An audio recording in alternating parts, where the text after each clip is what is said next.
Welcome to literature factor. Friends, आज की video में हम चार्ल्स डिकेंस के famous novel tale of the two cities को as a historical novel discuss करेंगे। तो इस वीडियो में हम इस नॉवल का बैकग्राउंड देखेंगे, मेजर हिस्टोरिकल इवेंट्स डिस्कस करेंगे। उसके अलावा हम limitations of a tale of the two cities as a historical novel discuss करेंगे। तो without wasting any time, let's jump into the video. Charles Dickens famous Victorian novelist थे और उनका ये नॉवल लेट 18th सेंचुरी में लिखा गया। जैसा कि हम जानते हैं कि 18th सेंचुरी को एज ऑफ रेवोल्यूशंस भी कहते हैं। उसमें बहुत सारे रेवोल्यूशंस हुए, like American revolution, industrial revolution and French revolution. तो इस नॉवल में चार्ल्स डिकेंस ने फ्रेंच रेवोल्यूशन को डिस्कस किया है। चार्ल्स डिकेंस ने अपने फेमस नॉवल में इंग्लैंड एंड फ्रांस की two major cities London and Paris को डिस्कस किया है। तो सबसे पहले हम इंग्लैंड एंड फ्रांस के सर्कमस्टांसेस देख लेते हैं in order to understand French revolution. It's time to discuss the circumstances of England. England में पब्लिक रिलीजियस प्रोफेसी से डरते थे and the public was worried about the messages sent by a colony of British subjects in America to the king George III। दूसरी तरफ France में extreme और strict behaviour देखने को मिलता है और गिलोटीन की तामीर का रुझान देख सकते हैं। गिलोटीन एक ऐसा मशीन है जो लोगों के सर कलम करने के लिए इस्तेमाल होता है। फ्रेंच रेवोल्यूशन में guillotine became the primary symbol of terror और ये हज़ारों लोगों को फांसी देने के लिए इस्तेमाल किया गया। That was use to execute thousands of people including king and queen of that time. France और इंग्लैंड दोनों कंट्रीज़ में रिच पीपल पुअर पीपल को एक्सप्लॉइट करते थे। तो ये बेस्ट टाइम था for rich people and worst time था फॉर पुअर पीपल। सबसे पहले हिस्टोरिकल नॉवल की डेफिनेशन को देख लेते हैं। Historical novel is a literary genre in which the plot takes place in a setting located in the past. इसका plot past setting में होता है। What is the purpose of historical novel? Historical novel develops an awareness that events of history have an impact on the contemporary. Friends, अगर tale of the two cities historical novel है तो इसमें बहुत सारे historical events भी होंगे। तो इन historical events पर नज़र डालते हैं। Number 1 is cruelty of marquis. Marquis Charles Darnay का अंकल है and he is representing French aristocracy. Marquis Evremonde बहुत जालिम है। ये लोगों पर हैवी टैक्सेस इम्पोज करता है जिनके पास खाना खरीदने और अपने बच्चों की देखभाल के भी पैसे नहीं हो, क्योंकि वो अपने तमाम पैसे मार्क्विस को दे रहे हैं। He has no pity for the poor. अब होता क्या है, while returning from Monsignor's party, his carriage runs over a small child at Saint Antony. Party से वापस आते हुए इसकी गाड़ी सेंट एंटोनी में एक छोटे बच्चे के ऊपर से गुजर जाती है। When father of the child named Gaspard accuses him, he looks at him with disgust and gives him a gold coin to pay for his dead child. And at last, he is killed by Gaspard. बाद में Gaspard 1 साल छुपने के बाद arrest कर लिया गया और उसे हैंग कर दिया गया।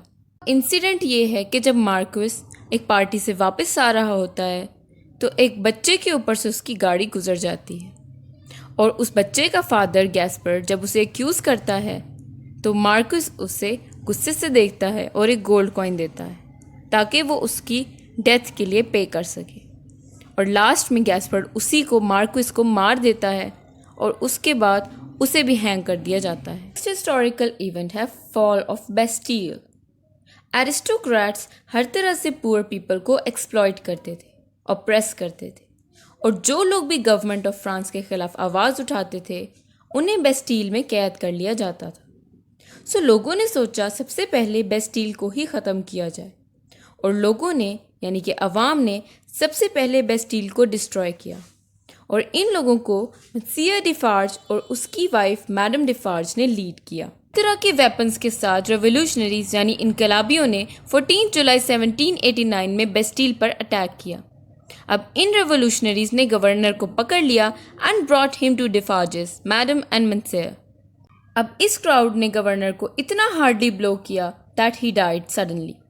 Madam Defarge then put her foot on the neck of governor and cut off his head with her knife.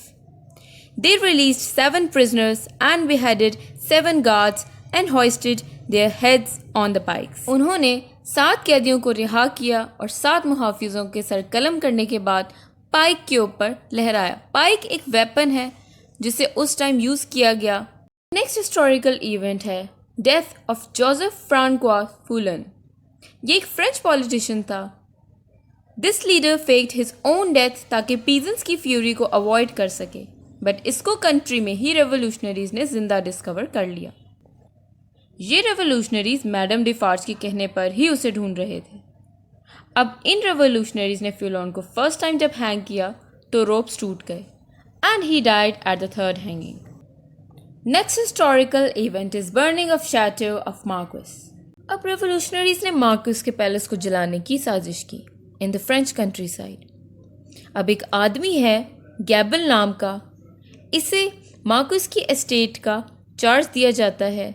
He runs the town for marquis. अब गैबल ट्राई करता है कि टाउन के पीपल को कन्विंस करे कि वो इसकी हेल्प करें इन सबको रोकने में, मगर वो लोग इसी को पकड़ के प्रिजनर बना लेते हैं। नेक्स्ट हिस्टोरिकल इवेंट है sharpening of weapons by revolutionaries on grindstone. जब लूसी और डॉक्टर अलेक्जेंडर मैनेट रूम में भागते हुए आते हैं तो मिस्टर जार्विस लॉरी को बताते हैं कि रेवोल्यूशनरीज ने चार्ल्स डार्ने को प्रिजनर बना लिया है। अब कुछ लोगों का हजूम आता है और एक बड़े ग्राइंडस्टोन पर अपनी नाइफ शार्पन करते हैं। मिस्टर जार्विस लॉरी लूसी को काम रहने का बोलता है और डॉक्टर अलेक्जेंडर मैनेट को बताता है that the mob is butchering the prisoners of La Force. Last historical event I am going to discuss is dancing of Carmagnole. Carmagnole एक French dance और jacket का नाम है। Carmagnole was a jacket worn by the members of the working class who were rising up against the rich and aristocratic. अब होता ये है कि एक दिन एक वाइल्ड मॉब आता है डांस करते हुए डाउन द स्ट्रीट और लूसी मैनेट को सराउंड कर लेता है। और जैसे जैसे मॉब आगे बढ़ता है तो लूसी डॉक्टर मैनेट के कहने पर डार्ने को किस ब्लो करती है और ऐसा करने पर मैडम डिफार्ज उन्हें ग्रीट करती है। So friends, through these historical events we can conclude that through the treatment of French Revolution, Dickens show करते हैं violence lead to violence and hatred is the reward of hatred. Friends, tale of the two cities complete historical novel नहीं है। इसके कुछ limitations हैं। It is not a full historical और personal novel.